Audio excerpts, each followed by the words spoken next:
Assalamualaikum warahmatullahi wabarakatuh. Ketemu lagi dengan Bang JP. Kali ini saya akan sharing ya mengenai salah satu pekerjaan saya sebagai manajer tim ya waktu Prof Banten kemarin. Jika kalian penasaran apa aja sih tugasnya manajer tim itu, ini adalah 6 tugas pokok daripada manajer tim yang harus Anda tahu. Siapa tahu nanti Anda menjadi manajer atau sekarang Anda menjadi manajer tapi belum tahu harus ngapain. Mari kita belajar bersama. Ya, seorang manajer tim itu sangat vital dan diperlukan dalam suatu pertandingan ya, dalam manajemen tim supaya bisa tercapai gol-gol yang diinginkan, supaya bisa tercapai dengan optimal apa-apa yang telah diupayakan. Nah, pengelolanya adalah seorang manajer ini. Dan di antara tugas utamanya sebagai manajer adalah yang pertama, seorang manajer itu harus mempunyai perencanaan dan persiapan ya. Jadi dalam menangani suatu tim dia sudah mempunyai rencana bagaimana tentang kekuatan timnya, bagaimana kelemahan timnya, bagaimana pengelolaan manajemennya, bagaimana produktivitas dalam latihan mereka, dalam keseharian mereka. Itu semua di perencanaan dan persiapan. Dengan mengetahui informasi-informasi awal maka akan mudah melakukan perencanaan dan persiapan. Misalnya dalam pertandingan itu nanti ada 4 hari bagaimana jadwalnya, jadwal makan, jadwal latihan dan lain-lain. Itu semuanya dihandling oleh manajer tim. Tidak hanya itu, manajer juga melakukan analisis taktik ya. Jadi berkoordinasi dengan pelatih-pelatih, dengan atlet-atlet, semua elemen itu berkoordinasi bagaimana kita untuk menentukan analisis taktik ya. Jadi manajer itu bisa memproyeksikan gambaran-gambarannya kepada timnya sehingga mudah diambil keputusan dan dalam waktu singkat itu bisa mengidentifikasi kekuatan dan kelemahan sehingga bisa digunakan strategi yang sesuai dengan pertandingan ke depan. Yang kedua itu pemilihan dan pengaturan permainan ya. Jadi manajer tim ini bertanggung jawab siapa-siapa yang nanti bakal main, siapa yang enggak, atau siapa yang duluan main atau bagaimana.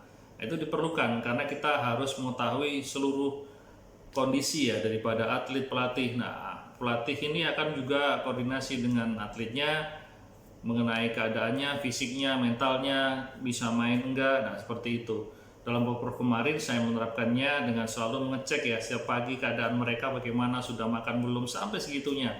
Bagaimana porsi latihanmu, sudah lakukan latihan belum, kalau belum latihan, dan selalu kita ajarkan untuk selalu disiplin ya sesuai dengan timeline yang diciptakan di poin 1 tadi mengenai perencanaan dan persiapan. Tidak akan ada artinya apa-apa kalau mereka tidak bisa menerapkan. Dan oleh karena itu manajer tim ini bertanggung jawab atas siapa-siapa ya yang main dan bagaimana posisinya dan segala macamnya, berkoordinasi dengan pelatih.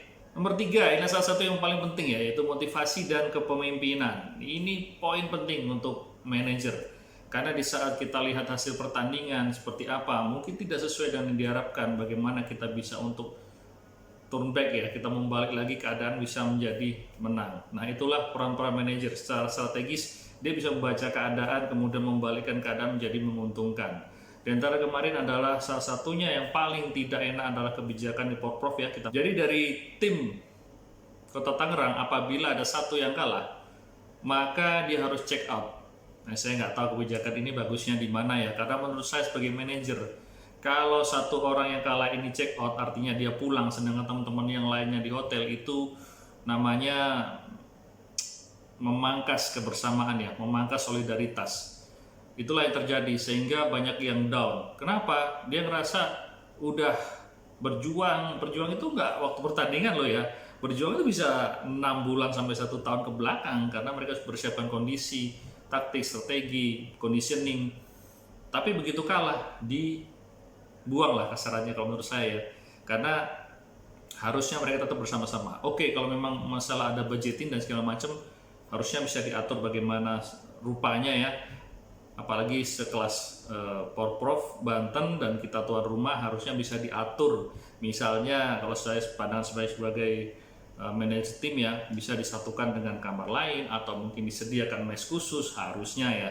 Tapi nggak tahu saya di mana itu bagusnya kebijakan, mungkin untuk penghematan budget dan segala macam. Tapi Anda meruntuhkan solidaritas tim, maka mau nggak mau manajer yang harus fix ini semua. Yang terjadi adalah kita melakukan banyak-banyak penyesuaian. Di antaranya adalah ada atlet-atlet yang memang tidak bisa menginap karena ada keperluan nunggu orang tua atau mungkin harus bersama keluarganya, nah, itu kita ambilkan karena belum jadwalnya bertanding sehingga dia bisa menginap di rumah. Maka yang kalah-kalah tadi itu pas waktu sesi sharing ya, dia nangis ngerasa bersalah, ngerasa kalah, dia harus cabut, dia udah packing bahkan dari hotel. Saya bilang, kamu ngapain? Kamu tetap di hotel pakai kamar yang masih kosong atau masih gabung dengan yang lainnya, toh setiap kamar itu adalah twin bed. Yang penting disatukan aja nih sama yang lainnya gitu kan. Kalau perlu saya yang pulang ya. Jadi saya aja yang pulang manajer. Toh meskipun ini ya hotelnya itu jauh dari venue, lebih baik saya di rumah karena dekat dengan venue dan saya ada beberapa keperluan yang harus saya selesaikan di rumah. Oleh karena itu, manajer itu harus mempunyai kemampuan untuk memotivasi dan kepemimpinan. Artinya apa? Yang tadi dia ngedrop down, kita evaluasi setelah pertandingan itu dalam kondisi yang nggak enak. Mentalnya udah drop, jatuh karena ada beberapa kekalahan di awal ya, di penyisihan. Namun tidak mengalahkan semangat buat saya untuk kembali membangkitkan. Jadi tidak ada dari kalian yang pulang. Kalian mau tidur hotel, tidur hotel. Kalau perlu saya yang pulang kalau nggak cukup ya. Sehingga manajer akan mengatur nih. Dari awal sudah saya siapkan bahwa kamar ini siapa, kamar ini siapa. Jadi akan di switch seperti itu, diatur bagaimana rupa. Semua akan tetap bersama-sama dari awal sampai akhir pertandingan. Itulah tugas manajer, yaitu untuk memotivasi dan mempunyai kepemimpinan. Yang keempat, manajer itu harus bisa mengambil keputusan. Ya. Jadi memang tidak semua hal itu bagus, tidak semua hal itu juga sulit. Jadi ketika ada pilihan-pilihan, maka kita harus dengan cepat mengambil keputusan. Misalnya ketika kita bisa melihat ketika udah waktunya berangkat dan ada atlet yang sekiranya masih lama, masih males-malesan ya, karena kita bisa lihat dari awal atlet-atlet yang lain itu sudah siap, maksudnya dia sudah mandi, sudah makan, sudah latihan bahkan dari bangun sebelumnya. Kemudian ada satu orang yang itu males-malesan. Ketika teman-temannya itu sudah latihan, sudah mandi, sudah makan, dia baru turun, bangun kesiangan, kemudian baru makan dan segala macam, sehingga memperlambat tim kita. Dan sehingga kalau sampai ke venue, di mana venue-nya itu lumayan jauh ya, yang dikasih kemarin, itu akan menimbulkan kesulitan berkepanjangan.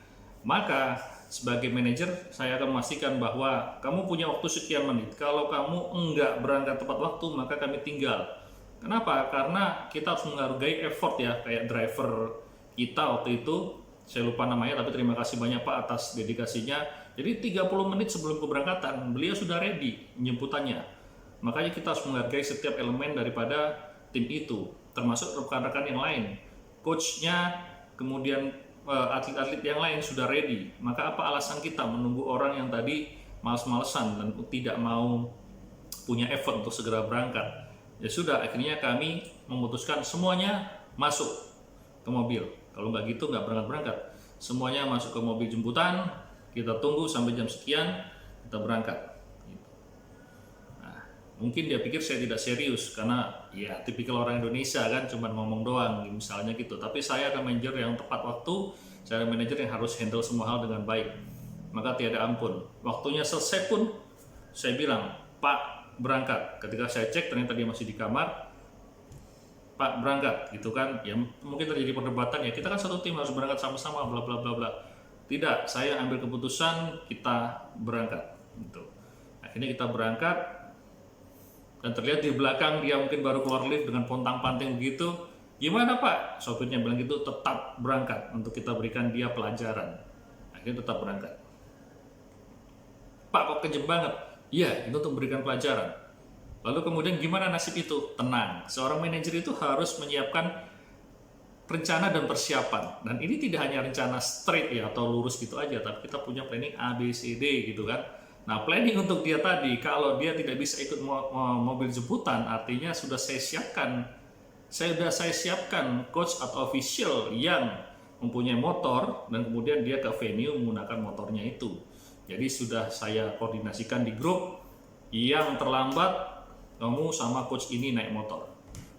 Nah, artinya saya tetap memberikan istilahnya hukuman ya atas dia karena dia terlambat, yaitu dengan tidak menikmati fasilitas mobil jemputan karena jauh lebih nyaman, istilahnya begitu.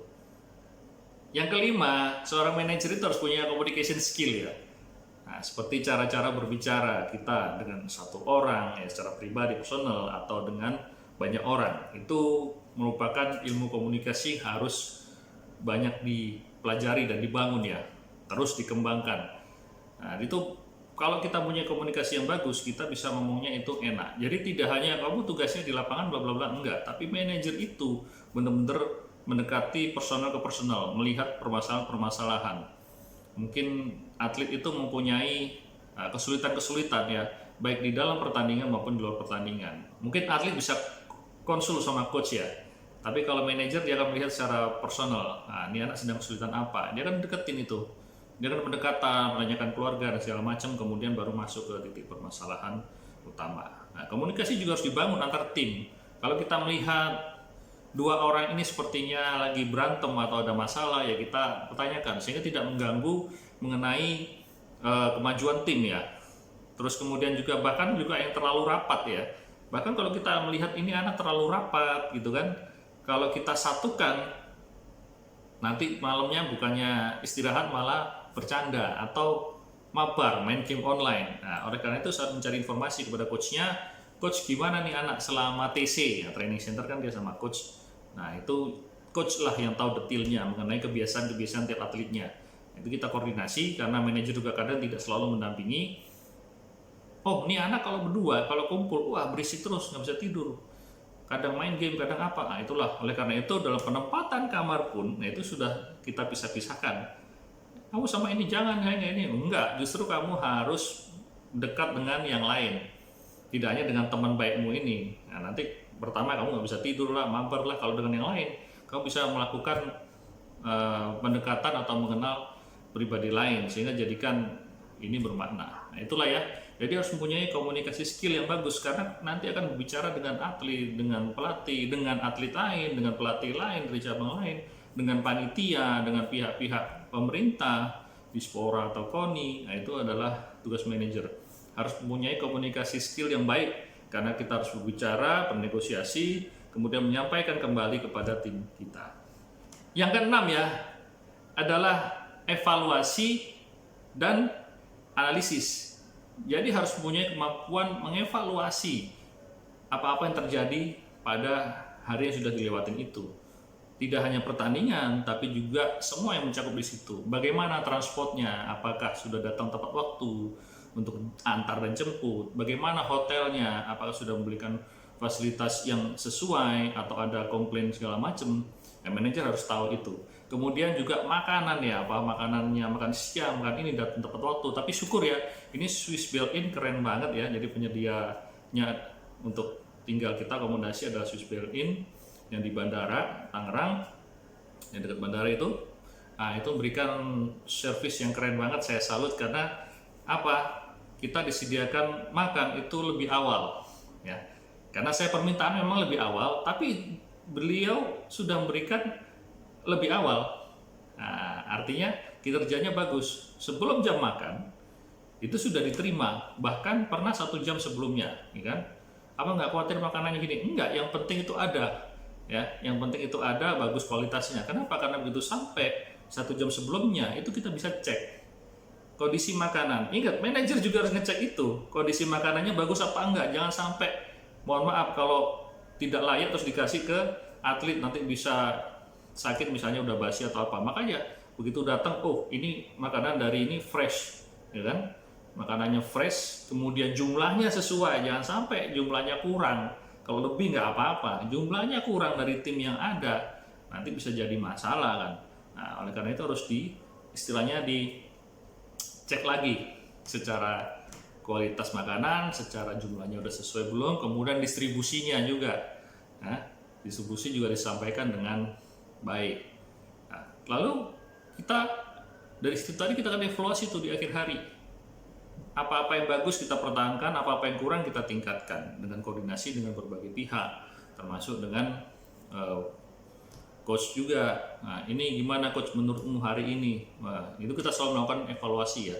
Di malam hari setelah makan malam lakukan evaluasi. Kemudian setelah evaluasi kita lakukan analisis untuk hari selanjutnya. Misalnya atlet ini ketemu ini, ya bagaimana dia pakai teknik apa dan segala macam. Nah, itu kan di-share dengan coachnya. Kemudian secara ini difloorkan untuk saya cek. Tetap manajer mengecek bagaimana, apakah sudah siap untuk pertandingan besok, tekniknya sudah oke, kondisi fisik bagaimana, mental bagaimana. Nah, itulah yang harus kita cek terus sebagai manajer. Jadi intinya harus punya kemampuan untuk mengevaluasi segala hal itu, juga mempunyai kemampuan untuk menganalisis apa-apa yang harus diperbaiki, apa-apa yang harus dihilangkan, lalu menegur dengan tegas siapa-siapa yang memperlambat kinerja tim, kemudian memberikan salut atau respect kepada siapa-siapa yang berprestasi dan juga memperlancar kinerja tim dalam pertandingan.